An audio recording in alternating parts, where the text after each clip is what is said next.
Sharma talent centre में आपका स्वागत है। मेरा नाम है राज शर्मा। सब्सक्राइब करें, नोटिफिकेशन के लिए बेल आइकन दबाइए। दूसरे विषय का एंड विद्यार्थियों के लिए बनाया गया है जो 12th से पढ़ते हैं और जिनका विषय है ज्योग्राफी। और आज वीडियो में आपको चैप्टर 10 से जो कि हमारा बनता है सूर्य ताप और यहाँ पे तापमान, इस चैप्टर से मैं आपके लिए बहुत से क्वेश्चन लेकर आया हूँ जो आपके एग्जाम के लिए बहुत जरूरी है। और यहाँ पर देखा जाए मैं आपको ज़्यादा कुछ चैप्टर को ज़्यादा खींचता नहीं हूँ, सीधे सीधा मैं यहाँ पर जो देखा जाए मैं आपको मेन क्वेश्चन आंसर कराने वाला हूँ, उनको मेन क्वेश्चन आंसर को आपको समझाने वाला हूँ। पेपर में आपको यहाँ पर देखा जाए ज़्यादा कुछ नहीं आता लिखने के लिए, सिर्फ क्या आते हैं क्वेश्चन आंसर आते हैं। तो मैं इधर ही बातें ना करते हुए सीधा क्वेश्चन आंसर कराना शुरू करता हूँ। तो चलिए बात करते हैं प्रश्न में पहला। प्रश्न पहला हमारा पर देखा जाए बनता क्या है। प्रश्न पहले में हमारा पर देखा जाए क्या बचाता है, अशांशीय ऊष्मा संतुलन किसे कहते हैं। तो यहाँ देखा जाए सवाल आपका पेपर में कैसे भी आ सकता है। यहाँ पे अशांशीय ऊष्मा संतुलन किसे कहते हैं, अशांशीय ऊष्मा संतुलन से क्या अभिप्राय है, अशांशीय ऊष्मा संतुलन का क्या महत्व है, कैसे भी आपका सवाल घूम फिर के आ सकता है। जरूरत है आपको सवाल को समझने की, सवाल हमारा बनता क्या है। तो चलिए यहाँ पर जो पहले लिखा है उसको समझ लेते हैं। अशांशीय ऊष्मा संतुलन, यद्यपि संपूर्ण पृथ्वी पर ऊष्मा बजट कायम रहता है, लेकिन विभिन्न अक्षांशों पर कुछ परिस्थितियों के कारण बदल जाता है। उष्णकटिबंधीय प्रदेशों में सूर्य ताप की मात्रा पार्थिव विकिरण से अधिक है, इसलिए यह गर्म क्षेत्र है। ध्रुवीय क्षेत्र ताप अभाव का क्षेत्र है। इस प्रकार सूर्य ताप विभिन्न अक्षांशों के मध्य असंतुलन पैदा करता है। धरातलीय हवाएं और महासागरीय धाराएं इस असंतुलन को कम करती है। वे अतिरिक्त ताप के क्षेत्र से कम अभाव क्षेत्र की ओर ऊष्मा का स्थानांतरण करती है। इस असंतुलन को अशांशीय ऊष्मा संतुलन कहते हैं। तो ये हमारा होता है अशांशीय ऊष्मा संतुलन। तो एक तरह से बैलेंस बना के रखना। तो चलिए आगे बढ़ते हैं। अब बात करते हैं प्रश्न 2 की। प्रश्न 2 में आपसे कहा जाता है विभिन्न अक्षांश वृत्तों पर प्राप्त सूर्य ताप की मात्रा में अंतर क्यों पाया जाता है। तो यहाँ देखा जाए हमारा पास जो हमारे विभिन्न तरह के जो अक्षांश होते हैं, अक्षांश वृत्त होते हैं, उसमें जो तापमान होता है, सूर्य ताप होती है, हीट होती है, गर्मी होती है, टेम्परेचर होता है, वो क्या होता है उसमें काफ़ी डिफरेंस मिलता है हमें देखने को। वजह क्या बनती है, पृथ्वी के गोलाकार होने के कारण सूर्य की किरणें विभिन्न स्थानों पर विभिन्न आपतन कोण बनाती है। सूर्य की किरणें तिरछी पड़ती है, उन स्थानों पर तापमान कम होता है और इस प्रकार के विभिन्न स्थानों पर सूर्य ताप की मात्रा में अंतर पाया जाता है। मतलब हमारा देखा जाए पृथ्वी कैसी है, गोल है। हमारे जो देखा जाए पृथ्वी हमारे पर देखा जाए गोल बनती है और सूर्य की रोशनी आती है तो सूर्य की रोशनी हमारे पे क्या होता है कि हमारे पास जैसे कि यहाँ पर पृथ्वी हमारे पे गोल है और यहाँ पर देखा सामने वाले हिस्सों पर धूप जल्दी आ जाती है, जिस वजह से यहाँ पर क्या होता है कि जल्दी आती है और पास में रहती है, जिस वजह से यहाँ पे क्या रहती है गर्मी। लेकिन यहाँ पे हमारा देखा उत्तरी और दक्षिणी हिस्सों पर क्या होता है, धूप कैसे पड़ रही है, तिरछी पड़ रही है और काफ़ी दूरी से बढ़ रही है, डिस्टेंस बढ़ जाती है, जिस वजह से यहाँ पे हमारा पर गलते ही जो है अपना सूर्य का जो तप है, सूर्य गर्मी है क्या रहती है, कम रहती है। तो ये हमारा बनता है जिस वजह से हमारे पर पृथ्वी पर टेम्परेचर अलग अलग पाया जाता है। तो चलिए आगे बढ़ते हैं। अब बात करते हैं प्रश्न 3 की। प्रश्न 3 में ऐसा कहा जाता है उष्ण बजट को आरेख बनाकर स्पष्ट कीजिए। तो यहाँ आपको बताना है उष्ण बजट आरेख। तो उष्ण बजट के हमारा क्या बनता है, तो सौर विकिरण का वह भाग जो पृथ्वी तल पर लघु तरंगों के रूप में आता है सूर्य ताप कहलाता है। पृथ्वी भी अन्य वस्तुओं की भांति ताप को ऊर्जा विकिरण करती है, इसे पार्थिव विकिरण कहते हैं। पृथ्वी की सतह का औसत वार्षिक तापमान हमेशा स्थिर रहता है। इसका पूर्व कारण सूर्यताप और पार्थिव विकिरण के बीच संतुलन का होना है। इसी संतुलन को उष्ण बजट कहते हैं। आगे बढ़ते हैं। अब बात करते हैं प्रश्न 4 की। प्रश्न 4 में से कहा जाता है सूर्य ताप किसे कहते हैं। तो यहाँ पर देखा जाए सूर्य से आने वाला जो हमारा पर गर्मी होती है, हीट होता है, टेम्परेचर जो बनता है हमारा पर, वो बनता है सूर्य ताप, यानी सूर्य से आने वाली गर्मी, हीट। पृथ्वी की ओर जाने वाले सौर विकिरण को सूर्य ताप कहते हैं। तो सिंपल सा हमारा बनता है सूर्य से आने वाली जो रोशनी होती है उसमें क्या होती है, गर्मी होती है, हीट होती है, जिसे कहा जाता है सूर्य ताप कहते हैं, सूर्य ताप कहा जाता है। तो चलिए आगे बढ़ते हैं। अब बात करते हैं प्रश्न 5 की। प्रश्न 5 में ऐसा कहा जाता है सूर्य से पृथ्वी की ओर ऊर्जा का प्रवाह किस प्रक्रिया द्वारा होता है। तो सिंपल सा हमारा बनता है विकिरण प्रक्रिया द्वारा। तो आपका एक नंबर में सवाल पूछ सकता है कि यहाँ पे हमारा पर कौन सा प्रोसेस है कि जिससे हमारा देखा सूर्य से पृथ्वी की ओर एक ऊर्जा का प्रवाह बनता है। तो हमारा बनता है पर विकिरण प्रक्रिया के द्वारा। तो चलिए आगे बढ़ते हैं। अब बात करते हैं प्रश्न 6 की। प्रश्न 6 हमसे कहा जाता है भूमंडलीय तापमान का क्या कारण है। तो यहाँ देखा जाए आपको बताना है हमारा पर ग्लोबल वार्मिंग। तो यहाँ सिंपल सा आपको बताना है ग्लोबल वार्मिंग का कारण क्या बनता है, भूमंडलीय तापमान का कारण क्या बनता है।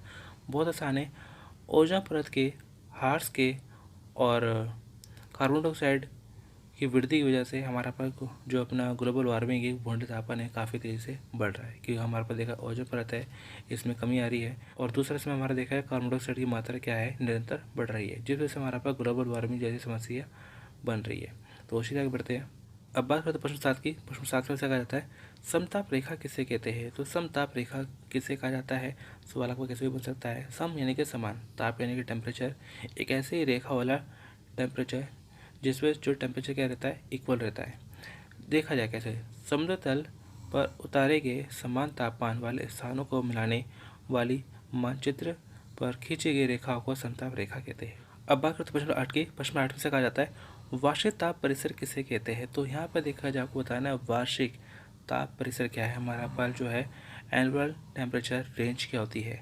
वर्ष के सबसे गर्म और सबसे ठंडे महीनों के औसत तापमानों का अंतर वार्षिक ताप परिसर कहलाता है। कि यहाँ आपको बताना है कि वर्ष को जो सबसे अधिक जो हमारा पास गर्म जो टाइम बनता है और जो सबसे ठंडा जो टाइम बनता है, उनके बीच का जो डिफरेंस है वो हमारा बनता है वार्षिक ताप परिसर।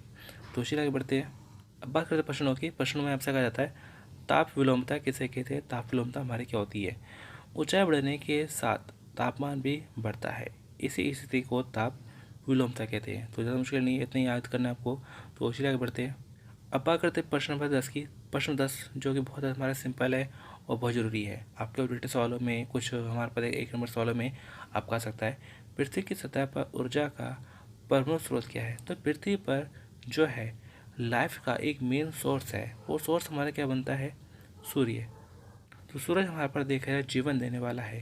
जो सूरज यानी कि पृथ्वी पर अगर हमारा देखा सूरज की रोशनी ना है, सूरज अगर ना हो, तो पृथ्वी पर हमारा जीवन क्या होगा, मुश्किल हो जाएगा। तो ऐसे में देखा है पृथ्वी पर हमारा पर जीवन का सोर्स है, हमारी ज़रूरतों को पूरा करने वाला जो एक सोर्स बनता है, वो डायरेक्टली इनडायरेक्टली हमारा क्या बनता है, सूरज बनता है। तो आसान है, चलिए आगे बढ़ते हैं। अब बात करते हैं प्रश्न 11 की। प्रश्न 11 में से कहा जाता है तापमान के वितरण को प्रभावित करने वाले प्रमुख कारक कौन से हैं। तो यहाँ आपको बताना है कि तापमान है, तापमान का वितरण होता है, तो कौन कौन सी वजह होती है जिस वजह से हमारा पर तापमान क्या है कि अलग अलग देखने को मिलता है। कौन हर जगह का जो टेम्परेचर होता है वो उससे प्रभावित होता है।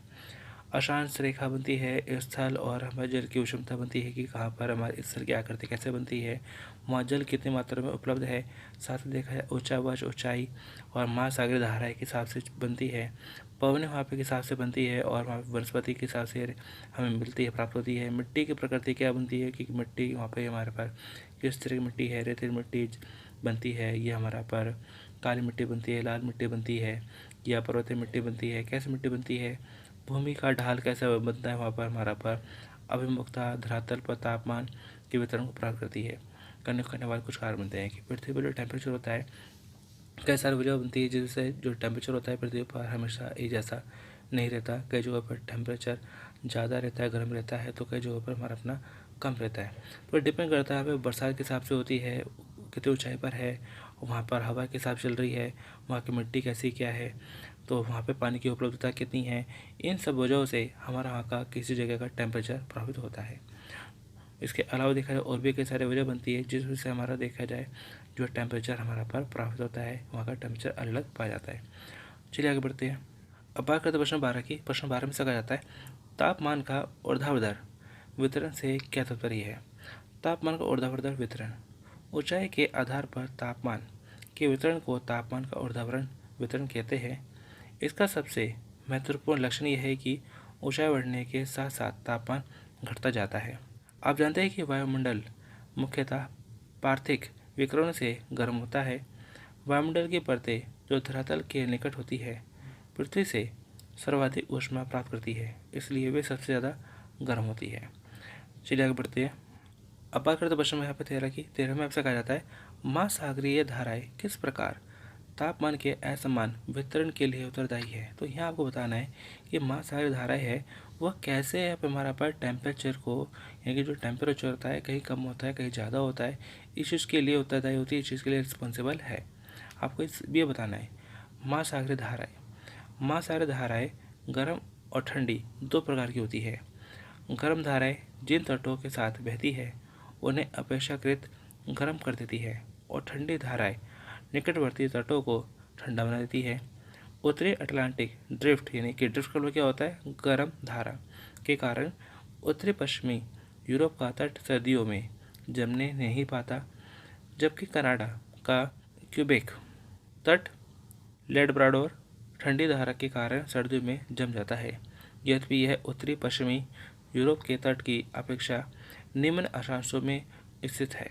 तो ये बनता है हमारा पर जो है कि हमारा पर जो टेम्परेचर होता है हर जगह जैसा नहीं होता है, और कहीं कम कहीं ज़्यादा होता है। और समुद्र किस प्रकार उसके लिए रिस्पॉन्सिबल है, महासागरीय हमारी धाराएं किस प्रकार उसके लिए जिम्मेदार है, इसके बारे में थोड़ा सा हमने जाना। दोस्तों यहाँ देखा जाए मैंने आपको काफ़ी सारे क्वेश्चन आंसर मैंने आपको कराए हैं, और जितने भी इस चैप्टर से जो भी क्वेश्चन बनते हैं मैंने उन सबको कराया है। आपको करना है क्या है, इन क्वेश्चन आंसरों को आपको अच्छे से प्रैक्टिस करनी है, तैयारी करनी है। एक नहीं बल्कि बार बार करना है, क्योंकि पढ़ाई ऐसी चीज़ है जो एक बार करने से नहीं आती। तो यहाँ पर आपको ज़रूरत है बार बार आप इन क्वेश्चन आंसर की प्रैक्टिस करिए। और यहाँ देखा जाए आपके लिए जो भी एजुकेशन है बिल्कुल फ्री है, आपसे किसी तरह का पैसा नहीं लिया जाता। सिर्फ इतना है कि आप इन वीडियो को अपने दोस्तों के साथ में जरूर शेयर करें, ताकि वो भी अपने इन वीडियो का फ़ायदा उठा सके। तो चलिए दोस्तों, मिलते हैं नेक्स्ट वीडियो में। Thanks for watching.